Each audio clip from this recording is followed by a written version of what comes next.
Olá, meus queridos, estamos de volta mais uma vez para continuar o nosso estudo sobre os livros poéticos da Bíblia, que compõem a literatura sapiencial, a literatura de sabedoria. Você já aprendeu muita coisa aqui, mas é claro, você também tem muito mais ainda para aprender. Lembre-se que numa pós-graduação, nós geralmente apresentamos os temas de maneira condensada. Dizem que a pós-graduação é como se fosse um norte que você dá para o aluno pesquisador para que ele continue o caminho. Olha, vá por aqui. E você começa a iniciar com ele o caminho e depois ele já adquire uma autonomia no saber.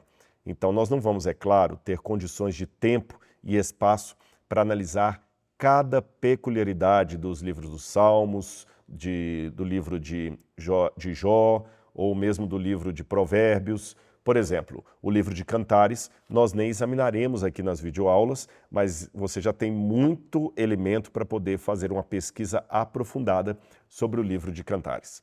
Mas falando ainda um pouco sobre os Salmos, na aula anterior eu concluí falando para vocês que os Salmos eram ao mesmo tempo o conteúdo da adoração que os hebreus deveriam prestar ao Senhor, como também o formato dessa adoração.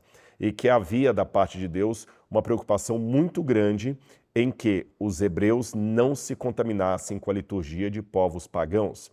Essa liturgia, conforme demonstrei, era marcada majoritariamente por sexo explícito e violência. Elementos hoje que dão sucesso a qualquer filme de baixa categoria. As pessoas gostam de violência, as pessoas gostam de sangue derramado. Então eles praticavam muita violência, até com sacrifício humano, e praticavam também muita orgia para que os deuses ficassem alegres. Agora, alguém disse aí certa vez que ninguém se torna moralmente melhor que os deuses que ele adora. E isto vale para quem adora o Deus de Israel ou para quem adora alguma divindade do paganismo. As pessoas, repito, não se tornam moralmente melhores que os deuses que elas adoram. Sendo assim, você consegue imaginar o tipo de caráter que aqueles povos vizinhos de Israel possuíam em sua liturgia quando eles adoravam seus deuses com violência e sexo. Dá também para imaginar o tipo de caráter que tinham esses próprios deuses pelo fato de apreciarem esse tipo de entretenimento litúrgico. O abuso sexual, por exemplo, é um crime horrível em nossa sociedade, e deveria ser. Mas na sociedade cananeia, o seu deus Baal era visto como um proeminente praticante do sexo explícito. Só para você ter uma noção, Baal expulsou a sua irmã enquanto ela estava na forma de um bezerro. E isto aconteceu pelo menos entre 77 e 88 vezes. Baal ainda fazia sexo regularmente com sua filha, Pidrai, e por insistência de seu pai, ele também fez sexo com sua própria mãe, Áshera, apenas para humilhá-la. Forte isso, hein? Agora você vai ver na sua tela uma imagem da Áshera. Há vários formatos, várias formas de Áshera. Essa era uma delas, da Áshera da Síria. E perceba que sempre ela está segurando os seios em atitude de sensualidade misturada com maternidade. Os pagãos ainda praticavam a chamada magia simpática, isto é, acreditavam que poderiam influenciar as ações dos deuses, realizando o comportamento que desejavam que os deuses demonstrassem. Acreditando que a união sexual de Baal e Áshera produzia fertilidade, seus adoradores praticavam sexo imoral para fazer com que os deuses se unissem, garantindo assim boas colheitas. Essa prática tornou-se a base para a prostituição religiosa, conforme vemos em 1 Reis, capítulo 14, versículos 23 e 24. A adoração de Baal e Áshera tinha o fascínio do sexo explícito, uma vez que a religião envolvia a prostituição ritual. Isto é exatamente o que vemos no incidente de Baal Peor, quando os homens começaram a praticar imoralidade sexual com mulheres moabitas, que os convidavam para os sacrifícios aos seus deuses. Números capítulo 25, versos 1 e 2. Foi, aliás, durante esse momento, esse episódio, que um homem chamado Zimri acabou levando uma mulher prostituta para dentro da sua tenda e foi morto devido à sua falta de moralidade judaica. De fato, é isto que deveríamos esperar de cananeus que adoravam deuses com vícios tão explícitos. De acordo com o Salmo 115, verso 8, aqueles que fazem ídolos tornam-se como eles. O mesmo acontece com todos os que confiam nele. De fato, o incesto destrói a família, destrói a saúde da mulher, a saúde do homem, dos filhos, e tudo isso era praticado com a bênção de Baal. Você está vendo agora uma fotografia tirada por Itzik Shai, que é diretor do projeto arqueológico de Tel Burna, em Israel. Esta máscara que ele está segurando na face, que tem, na verdade, só um pedaço do nariz e uma parte do olho, seria uma máscara de argila típica daquelas utilizadas por sacerdotes e também pessoas comuns da religião cananita para adorar os seus deuses em rituais de promiscuidade, orgia e sacrifício humano. Aqui nós temos mais um exemplo de duas máscaras encontradas, e isto nos faz pensar em Êxodo capítulo 34, verso 17, que diz: deuses de fundição você não deve fazer para si mesmo. É interessante que a palavra traduzida como fundição é maserá em hebraico. No hebraico bíblico, maserá significa algo que foi fundido, que o metal foi derretido e aquilo foi feito. Porém, no hebraico moderno, maserá significa máscara. E embora nós não tenhamos claramente qual seria a palavra no hebraico bíblico para máscara, uma coisa é fato: eles usavam máscaras nos seus rituais pagãos. E provavelmente esse foi um elemento que levou Deus a proibir nos 10 mandamentos o uso de máscaras de escultura ou qualquer semelhança que havia em cima dos céus ou embaixo da terra. Sobre o sacrifício de crianças, nós temos, por exemplo, o relato de Plutarco, onde ele diz que durante os sacrifícios fenícios, toda a área diante da estátua da divindade teria sido preenchida com um forte barulho de flautas e tambores para que os gritos de lamento não chegassem aos ouvidos do povo.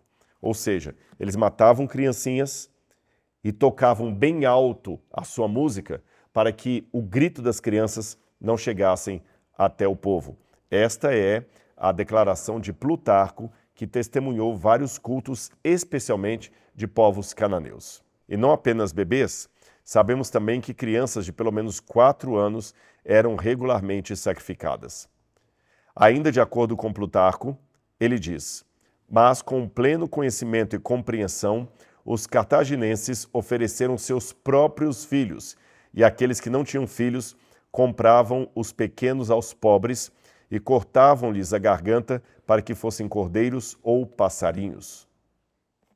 Um outro autor da antiguidade chamado Cleitarros, que viveu por volta de 310 a 300 a.C., também escreveu o seguinte: os fenícios, e especialmente os cartaginenses que honravam a Cronos, sempre que desejavam ter sucesso em qualquer grande empreendimento, juravam por um de seus filhos que, se conseguissem as coisas que desejavam, iriam sacrificá-lo a um deus.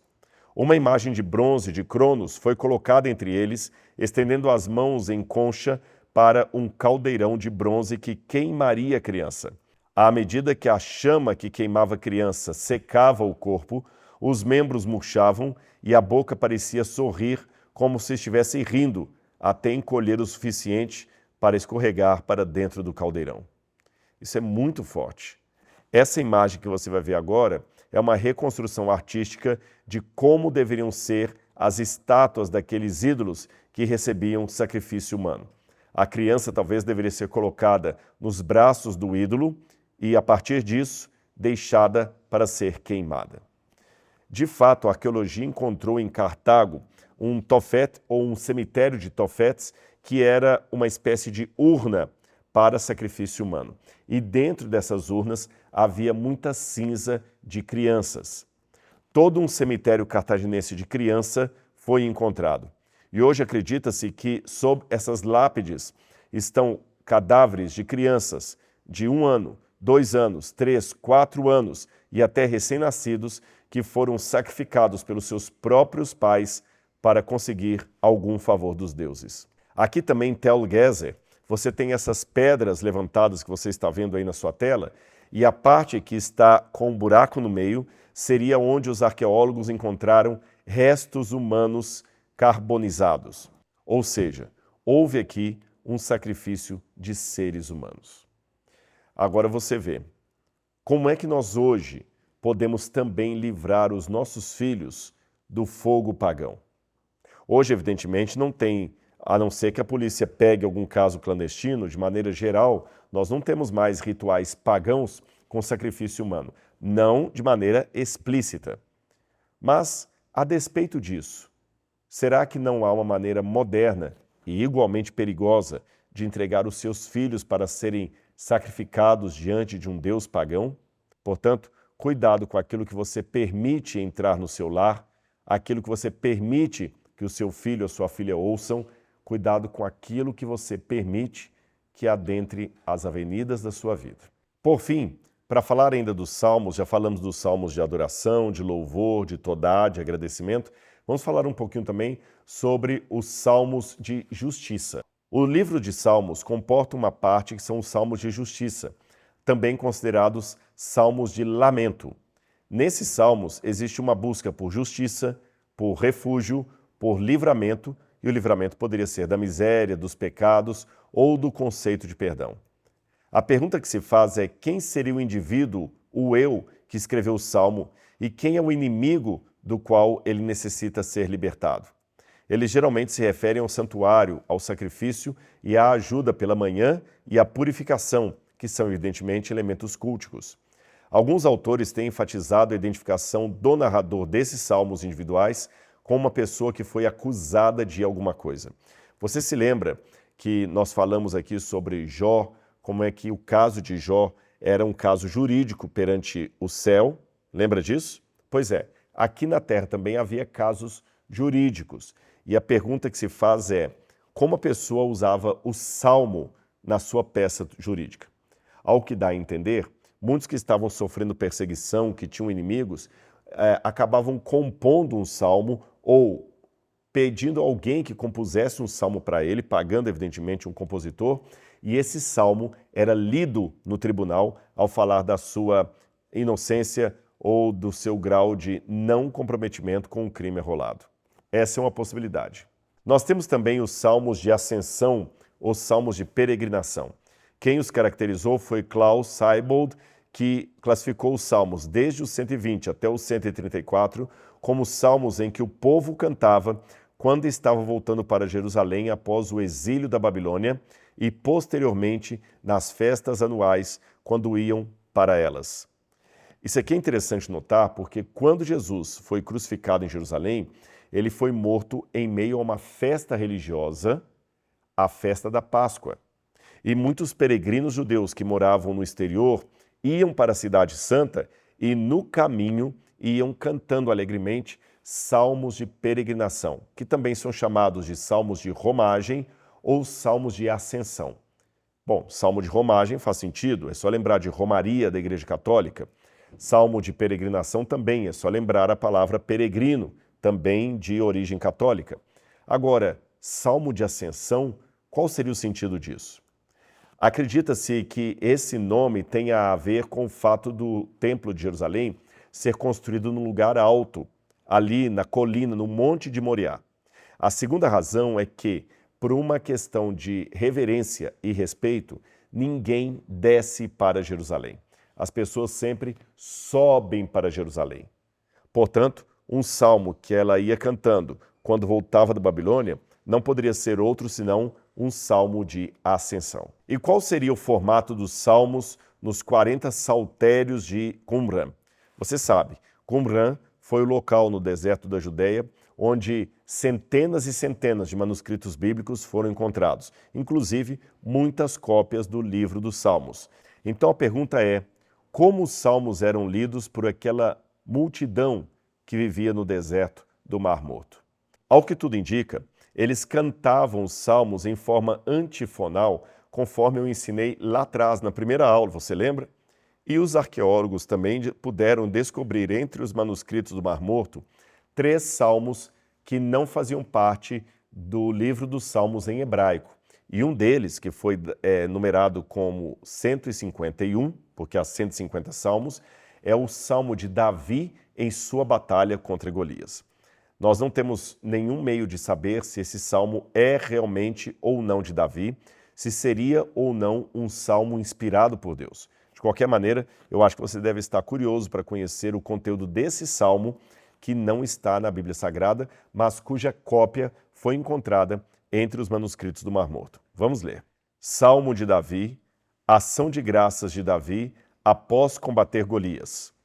Eu era o menor entre os meus irmãos, o mais novo da casa de meu pai.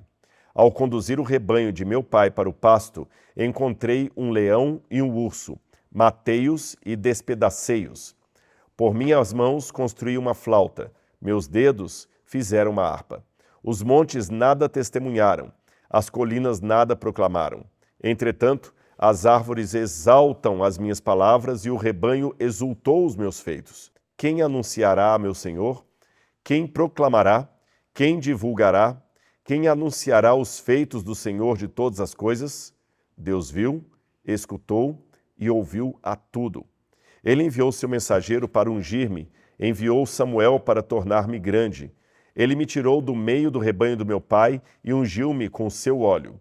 Meus irmãos eram belos e altos, mas o Senhor não os preferiu. Ele me retirou de detrás do rebanho, ungiu-me com óleo santo, fez de mim um condutor do seu povo, o rei dos filhos da sua aliança. Enfrentei o filisteu que amaldiçoou-me por seus ídolos, arranquei-lhe a espada, cortei-lhe a cabeça e lavei a afronta aos filhos de Israel. Salmo de Davi. E para terminar a aula de hoje, vou mostrar para você uma curiosidade do livro dos Salmos. Este aqui é um dos manuscritos de um dos salmos encontrados nas cavernas do Mar Morto, em Herbert Qumran.